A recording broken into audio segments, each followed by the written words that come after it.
Usually when you see this quarter, it's a seasonally weak quarter for cooling product makers on the back of the arrival of the monsoon, right? However, it seems this has been an exception this time around. Uh, have the numbers met your internal expectations or exceeded? So yeah, they have definitely exceeded our expectations. We had a very weak summer, as you remember. Q1 was a lot of pressure. Usually it takes a couple of quarters before we're able to recover from a weak summer. We wait till Q4. This year, we've seen demand come back very strong in Q2 itself, which is a pleasant surprise.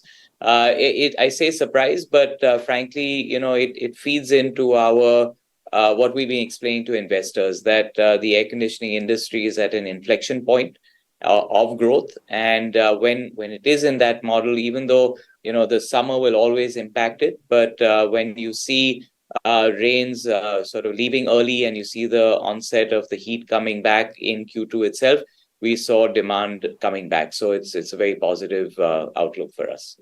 From here on, as you mentioned, your carry forward order book is somewhere a little over 6,000 odd crores.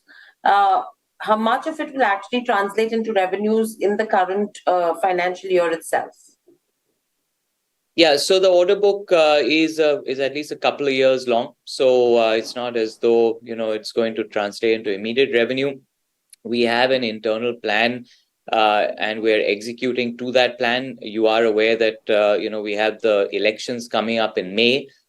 So we're very conscious about that and would like to maximize our billing and execution up to the month of January. Will you be able to maintain this 6.5% margin, or you think it'll be better this year?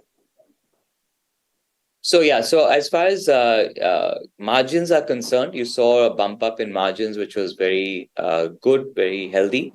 Our internal targets are to improve margins further because it is, some of the backward integration and cost takeout initiatives that we have taken up are beginning to translate into results. We think that there's more juice left in those investments. And so internal target is to do better than what we've done in H1 and in Q2. Of course, raw material prices do contribute to that. We've had steady, in fact, low raw material prices for the first half of the year, which has obviously helped us.